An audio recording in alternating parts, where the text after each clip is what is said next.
দুই শালিক ধারাবাহিকে এবার কিন্তু গৌরবের সামনে এলো ঝিলিকের সত্যতা।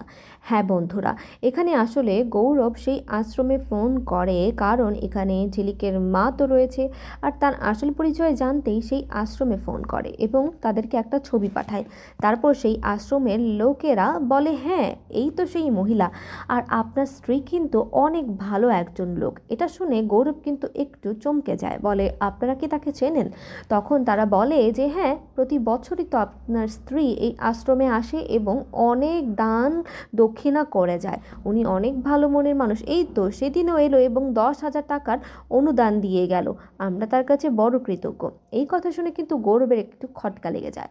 গৌরব ভাবতে থাকে, আসলে সেদিন তো আখি আমার সঙ্গেই ছিল, তাহলে কি করে সেই ওই আশ্রমে 10,000 টাকার অনুদান দিয়ে গেল। একটু খটকা লাগে এবং এখন কিন্তু সে আখির মানে ঝিলিকের সত্যতা যাচাইয়ের জন্য পরবর্তী একটা পদক্ষেপ নিতে চলেছে। তোমরা কতটুকু এক্সাইটেড নতুন পর্ব দেখার জন্য কমেন্ট করে অবশ্যই জানাও।